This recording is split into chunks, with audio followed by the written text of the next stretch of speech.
Discovery అని. సదాశివుడు గారు అనగానే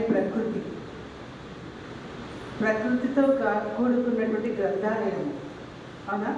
సదాశివుడు గారు అంటే ఒక చిన్న మొక్కలు లాంటి గ్రంథాలయాన్ని కల్పించినట్టుగా ఉందని పరుస్తున్నాడు మన కళాశాల. ఒక్కసారి మీరు కర్తాలు చేయండి సార్కి.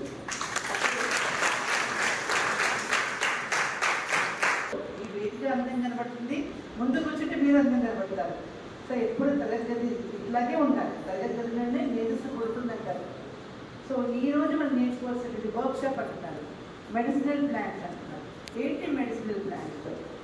మన డ్రగ్ కంట్రోల్. ఇప్పుడు మనం ఒబేసిటీతో బాధపడుతున్నాము చాలామంది, ఏది పడితే తినేస్తున్నాము, ఒళ్ళు లావాలి. స్టూడెంట్స్లో కూడా ఏదైనా కార్యక్రమం చెప్పగానే అమ్మ ఇప్పుడు ఎందుకు కూర్చోవాలి, మేము చేయాలా అనేది వస్తుంది. ఇంట్లో కూడా పని చేయమంటే ఏదో చెప్పి తప్పించుకునే మార్గాన్ని వెతుక్కుంటున్నాం మనం. సో దీనికి అందరికీ కారణం ఏంటంటే మన యొక్క కార్యక్రమం నిర్వహణే కాదు, మనం ఉదయం లేచినప్పటి నుంచి ఒక ప్రణాళిక లేకపోవడం దీనికి అందరికీ కారణం.